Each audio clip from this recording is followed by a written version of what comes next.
Buenos días, bienvenidos a otra edición del Diálogo Libre, de periódico Diario Libre, que hoy tenemos una conversación de lujo en estos momentos tan convulsos. Nos visita la embajadora de la Unión Europea en la República Dominicana, la señora Katia Afheldt. ¿Bien? Bien. Y en la entrevista me acompaña el subdirector de Diario Libre, Benjamín Morales. Saludos. Señora, buenos días. Señora embajadora, muchísimas gracias por la visita y va a ser un lujo tenerle para hablar de un tema que ha preocupado no solo a todo el mundo, pero aquí en República Dominicana muy especialmente. Háblenos un poco del contexto. ¿Por qué Ucrania está en este momento entre la Unión Europea y Rusia y cuál es el contexto? Bueno, para nosotros es la guerra en Ucrania es sobre todo por los europeos es un evento traumático, porque hemos pensado que la guerra es, en Europa es una cosa del pasado y hoy con la agresión de Rusia, la invasión de Ucrania, nos hemos dado cuenta que lamentablemente no es así. Y entonces estamos muy contentos que la comunidad internacional ha enviado un señal tan unido a rechazar esa agresión y esta guerra. Y eso me parece muy importante porque también países los cuales quizás no estábamos tan seguros de apoyar nuestra posición nos han apoyado en eso, y no solamente en la Asamblea General, pero también justamente ayer en el Consejo de Derechos Humanos, subrayando que la comunidad internacional está unida, que esa invasión, esa guerra es inaceptable. Está tan unida que incluso el Reino Unido, que acababa de salir de la Unión Europea, ha manifestado y ha vuelto a entrar en el juego, ¿no? Sí, claro, pero no es solamente Europa, es una voz unida de todo el mundo. La declaración de en las Naciones Unidas estaba adoptado con 141 votos y eso es un apoyo impresionante y ha unido todo el mundo. Y claro, en Europa, por nosotros estamos muy impactados por esa guerra, no solamente porque tiene un impacto, es una agresión, un ataque a nuestra estructura de seguridad en Europa.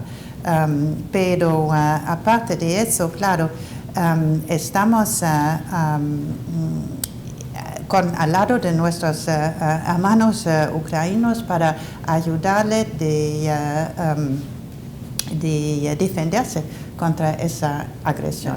Y eso ha empujado a Europa otra vez en una crisis a tomar medidas nunca visto antes.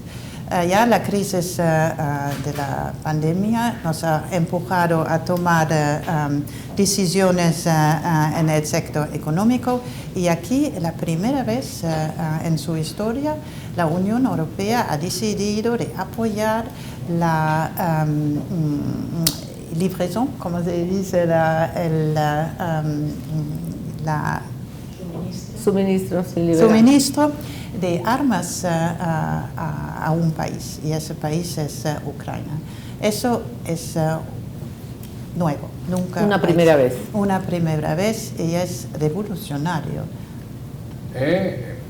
Esto los tomó por sorpresa. En la Unión Europea se pensó que esto se llegara en realidad a realizar, que Rusia tomara este paso contra Ucrania. Todo el mundo esperaba que no, pero nos hemos dado cuenta que Rusia está lista a cualquier cosa. Y entonces, lamentablemente, ha tomado esa decisión el presidente Putin de invadir Ucrania Hoy hemos leído en las noticias que también han atacado una central nuclear. Entonces están jugando con la vida de muchísima gente. Lo que pasó en Crimea en el 2014 no fue un primer aviso, que eso es lo que dice Putin. Sí, podría argumentarse, pero ya en ese momento Europa ha tomado sanciones para enviar un mensaje que no es aceptable. Y hoy hemos reaccionado todavía más fuerte con sanciones nunca visto antes para enviar el señal que no podemos aceptar esa agresión, esa guerra. Y pienso que esas sanciones que hemos tomado, ese paquete de sanciones económicos, bueno, fueron 3 paquetes de sanciones económicos, ya muestran un poco resultados. ¿Temen ustedes que Putin sea de estos personajes que no se detiene con sanciones económicas y que eventualmente haya que frenarlo militarmente si sigue con sus intenciones? Porque él está atacando Ucrania, pero está insinuando que podría mover otras cosas en esa región. ¿Cuál es el temor real, verdad, de que haya que enfrentar militarmente a Europa, a Rusia en este caso? No sé si podemos decir que las sanciones no tienen efecto. Yo pienso que ya tienen efecto. Hay que mirar que 50% de las reservas del país, de Rusia, no están más accesibles. Y eso es enorme por un país como Rusia, ¿no? Porque Rusia también depende mucho de sus vínculos económicos con el resto del mundo. Cortarlo del sistema SWIFT también son pasos importantes. No tienen un efecto de un día al otro, pero van a tener un efecto al medio plazo. Y ya en algunas semanas va a ser económicamente muy, muy complicado. Ya en Rusia es muy difícil por la población de sacar dinero, ¿no?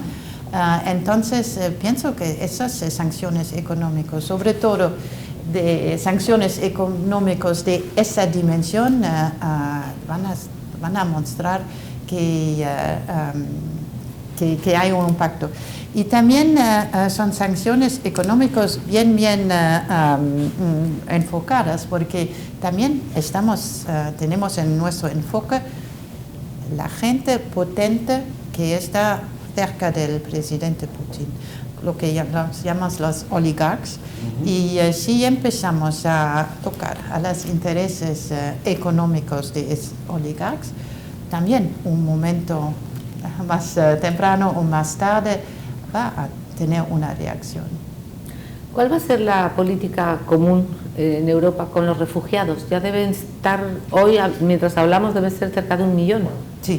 Sí, estamos, pienso otra vez, Europa está mostrando que estamos mostrando una solidaridad ejemplaria, como hemos hecho en la crisis en 2015. Ahora hemos abierto nuestras fronteras y todos los refugiados de Ucrania podrían venir a los países europeos para buscar seguridad y protección. Ese tema de los refugiados no es exclusivo de Europa. Hay ucranianos regados por el mundo entero, incluyendo aquí. ¿Cómo se están vinculando ustedes a ese proceso, por ejemplo, en lo que es el caso particular de un país como República Dominicana que recibe, de hecho, no solo refugiados ucranianos, sino también muchos rusos que más o menos están en el mismo estatus porque los agarró la guerra aquí haciendo turismo? Pienso que la reacción aquí en la República Dominicana estaba muy generosa, ¿no? Estaba un gesto muy generoso de directamente establecer esa comisión para ver cómo ayudar a los turistas ucranianos y ofrecerle la posibilidad de quedarse. Pienso también que hay muchas ofertas de la población a ofrecer sus casas a los turistas de Ucrania. Me parece un gesto de humanidad muy impresionante. En el caso de su experiencia, ¿verdad?, como diplomática, ¿usted cree que estas sanciones eventualmente van a llevar a Putin a la mesa y a reconsiderar todo esto que está ocurriendo en algún momento? Yo creo que sí, espero que sí, por las razones que han mencionado antes, que la presión económica es muy fuerte y la Rusia no es un país isolado, ¿no? Depende de todos sus vínculos económicos también. ¿Qué noticias tienen de la oposición interna en Rusia? ¿Qué se sabe? ¿Qué está pasando dentro? Bueno, es muy difícil saber porque como es una dictadura que está controlando las informaciones, las informaciones que nosotros tenemos son que hay no sé cuánto, pero hay una gran cantidad de rusos con mucho coraje que están manifestando contra esa guerra. Y las cifras que leímos son como varios miles de rusos que han participado en esas manifestaciones, que ahora están presos claro, es terrible, pero tenemos mucha admiración por esos actos de coraje civil, ¿no? de ir en la calle para exprimir su oposición a esta guerra que los rusos no quieren. Es el gobierno de Rusia, el presidente, y es para nosotros es un encouraging sign de ver que alentador. Exactamente. Se dice que esta es la mayor despliegue militar en Europa desde la Segunda Guerra Mundial. Es también la mayor prueba que ha tenido en ese sentido la Unión Europea desde que se formó. ¿Podríamos calificarla como eso?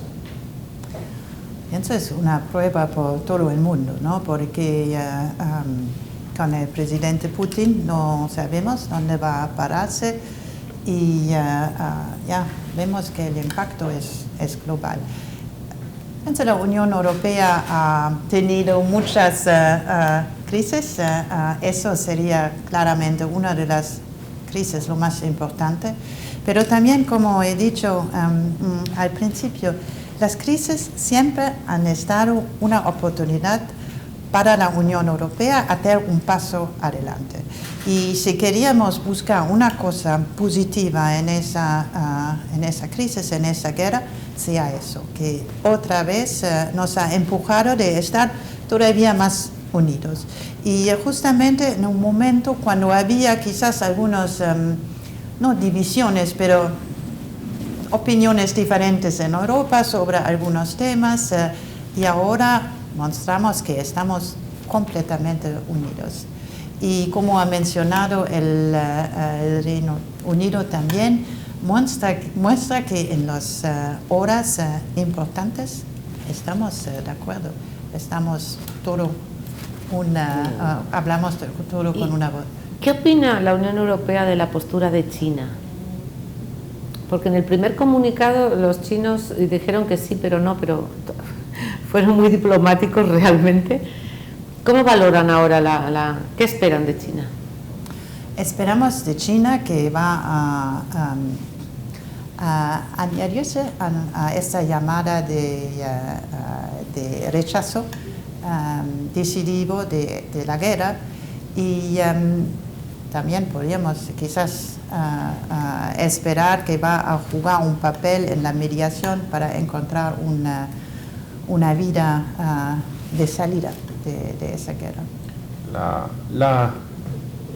La agenda, digamos, de la Unión Europea, por estos lares, habrá gente que piensa que la OTAN y la Unión Europea son la misma cosa, pero no son lo mismo. No. ¿Cómo ve ustedes desde la perspectiva de la Unión Europea esa relación? ¿Están en la misma página? ¿Hay diferencias de juicio en algunas cosas? ¿Cómo está ese aspecto? Bueno, en ese momento no hay ninguna diferencia en el juicio de las cosas. Estamos completamente unidos, pero son dos cosas, dos organizaciones con dos objetivos completamente diferentes, ¿no? Y ya el OTAN tiene otra cobertura geográfica, es una alianza militar para defenderse, y la Unión Europea es otro proyecto. Ahí escuché, el presidente ucraniano pidió una unión unirse a la Unión Europea como de manera expedita, lo mismo la presidenta de Moldavia. ¿Eso es real? ¿Eso se puede hacer? ¿Sabe? Explíquenos un poco, porque nosotros que desconocemos esos mecanismos de introducción de un país a la Unión Europea, ¿cuán es real que eso ocurra? Bueno, el proceso de adhesión está previsto en el tratado, ¿no? Y entonces es un proceso largo, porque es un proceso complicado, porque cuando entra un país en la Unión Europea, necesita que todas las legislaciones, reglamentaciones ya están acorde. Claro. Exactamente. Entonces, porque también un país entra en nuestro mercado único, entonces eso implica muchísimas cosas, ¿no? De estándares de calidad, la reglamentación, es de verdad un gran trabajo. Ya hay un acercamiento entre Ucrania y la Unión Europea, pero el proceso del acceso es un poco más complicado, pero pienso lo que es importante que ahora encontramos una manera de salir de esa fase caliente, de esa fase de guerra, y después vamos a discutir cómo va a ser la reacción de la demanda de adhesión de la Unión de Ucrania, y ya la presidenta de la Comisión ha dicho de manera muy claramente que sea en favor. Supongo que un país que está invadido, ¿verdad? Y pongamos en la suposición de que Rusia acabe quedándose con un pedazo o con Ucrania entera, en ese caso es imposible unirse a la Unión Europea si no hay el mecanismo legal, me imagino yo. Sí, esas son todas preguntas porque es un caso único, ¿no? Nunca hemos visto un caso así. Entonces todas esas cosas van a decidirse una vez que esperamos habrá un fin a esa guerra. ¿Cuál es la dependencia real de la Unión Europea hacia el petróleo y el gas ruso? No tengo ¿El boicot puede llegar a tanto de que la Unión Europea deje de comprar gas y petróleo rusos? Se habla de eso, pero hay algunos países que están sumamente dependientes del gas ruso. Pero claro, pienso que en Europa hay una voluntad de pagar un precio enorme por la paz. La respuesta, ya trayendo el conflicto un poco más a nuestro entorno, ¿cómo ha visto la respuesta en la cuenca caribeña hacia la posición de Europa y Estados Unidos con relación a la invasión?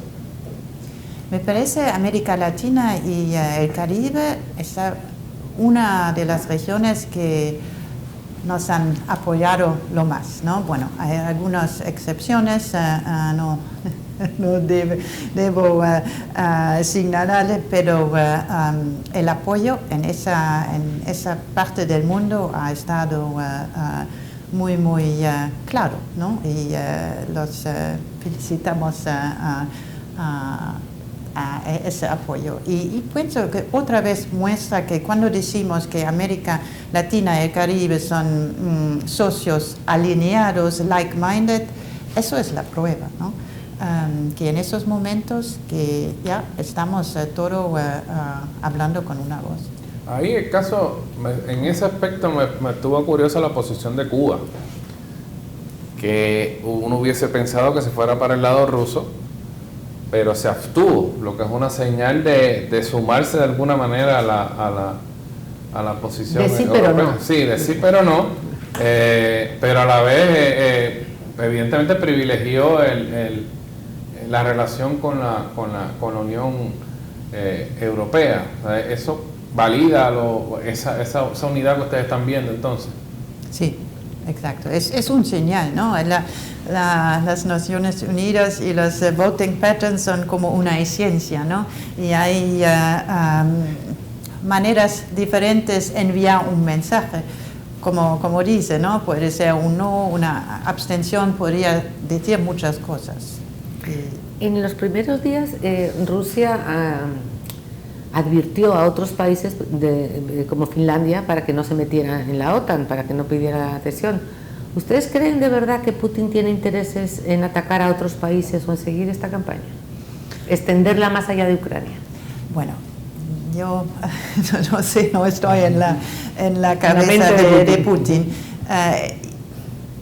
Espero que no, pero esas exigencias rusas de Putin, decimos, ¿no? Es sí. Más correcto, del presidente Putin, de querer dictar a la OTAN o la Unión Europea quién puede ser miembro o no, eso es inaceptable. Yo no sé si tienes alguna pregunta más de este tema. Yo quisiera preguntarle de otras cosas, aprovechando claro. Que está la embajadora aquí. Cambiando un poco la tónica y llegando más al Caribe, vimos que estuvo un grupo de embajadores, incluyéndolo usted, en la frontera, analizando la situación con Haití. ¿Qué información tiene? ¿Qué nos puede decir de cómo andan las cosas en ese frente? Bueno, la idea de esa visita estaba de obtener una first-hand impresión de la zona fronteriza y sobre todo también de las relaciones en la zona de la frontera. Y eso estaba un tema. Otro tema estaba también la producción orgánica y el impacto del labor haitiano, del empleo haitiano en la producción en la frontera, porque hemos tenido 2 días de visita, uno un poco más en ese tema y el otro para visitar el Dajabón y el mercado binacional y el proyecto Codevi. Y pienso nuestra elección estábamos muy unidos, que esos proyectos de Codevi son muy importantes, porque el éxito de ese proyecto nos parece evidente, ¿no? El labor que ofrece a los haitianos, la calidad, los servicios que van con el empleo, los servicios sociales, los servicios, las escuelas, médicos, los hijos se van a la escuela, una vez que la escuela de Codevi no es están demasiado grande, le pagan otra escuela de alto nivel. Eso es ejemplario, ¿no? Y entonces son temas porque apoyamos, tenemos un programa binacional, apoyar las relaciones binacionales, y por eso también queríamos un poco ver lo que pudimos hacer como actividades para ayudar. Y entonces esos temas Codevi, zonas francas o zonas económicas especiales, nos parece un tema muy interesante para para bajar un poco la presión en la frontera, decimos, para crear win-win soluciones. Eso estaba un tema, una conclusión. Otra conclusión, estábamos impresionados por la intensidad de relaciones comerciales al nivel micro, ¿no?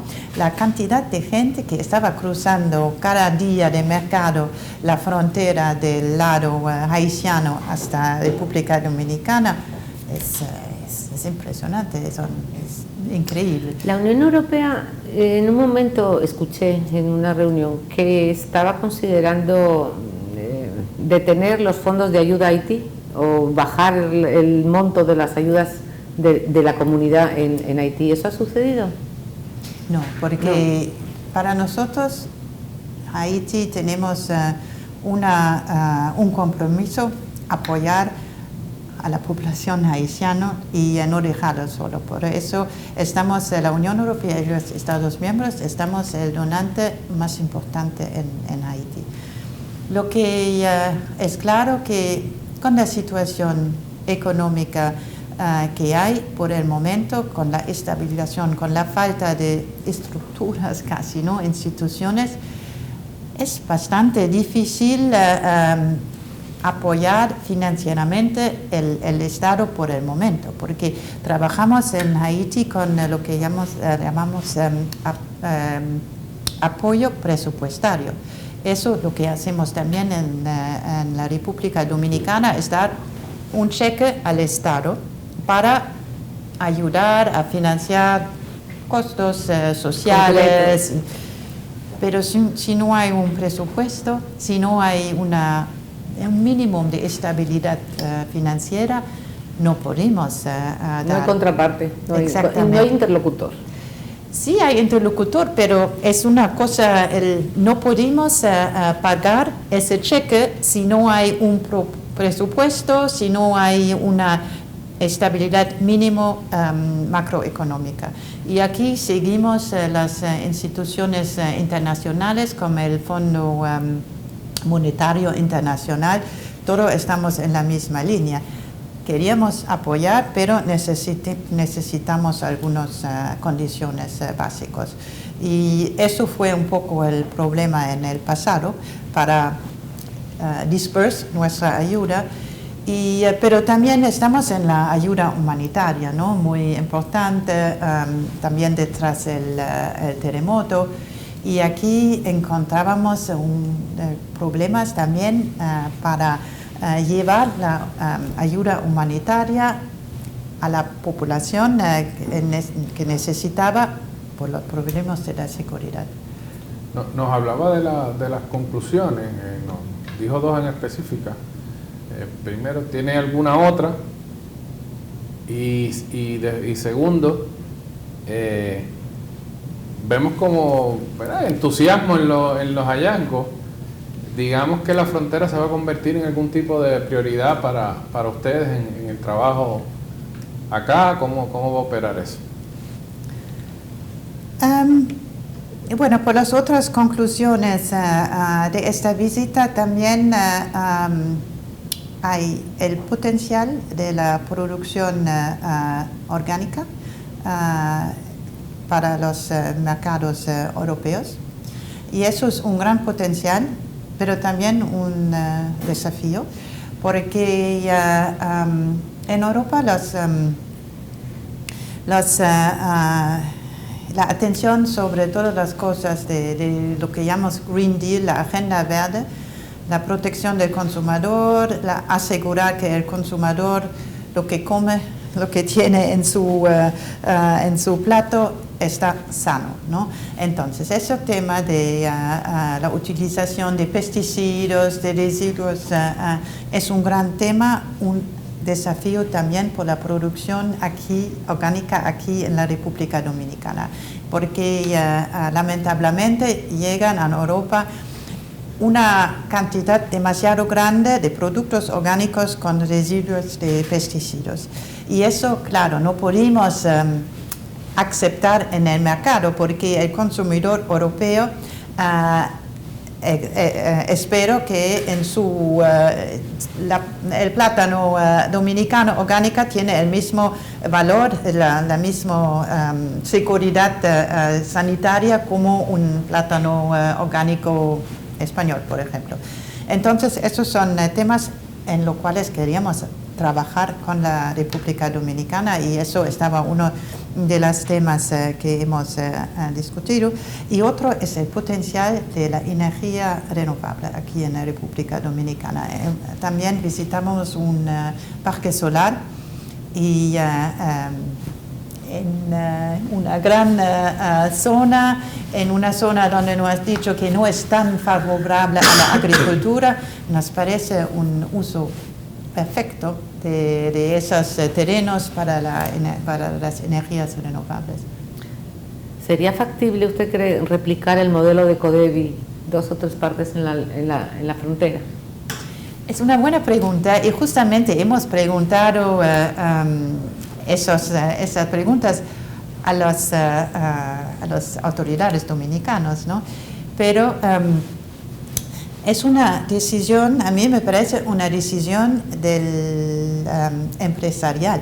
Sí, porque es un proyecto privado. Exactamente. Entonces nosotros podemos ayudar, pero no podemos imponer. Y ni también el Estado dominicano no puede. Entonces necesitamos más empresarios como el señor Capelán que toman esa iniciativa y me imagino al principio fue un riesgo, claro, pero con un tan éxito, pero no podemos, como dice, imponer. Queríamos, pero no podemos. No les dejan. En ese aspecto, en la frontera, por lo que veo, va a ser un tema para la Unión Europea entonces. Van a trabajar mucho por ahí. Estamos en proceso de discutir cómo podemos apoyar las relaciones, ¿no? No hacemos nosotros una política, ¿no? Pero queríamos ver cómo podemos apoyar el desarrollo de la frontera de una manera que, como he dicho, es win-win por ambos lados. Porque lo que hacemos en ese programa binacional debería ser acordado también con el lado haitiano, ¿no? Entonces, siempre hay un poco ese equilibrio. Y a mí me parece el tema económico es un tema importante, pero hay otros temas, podría ser apoyo a las comunidades, intercambios a nivel cultural. Vamos a ver lo que va a salir de ese proceso de reflexión, pero no estamos solo, estamos a la escucha del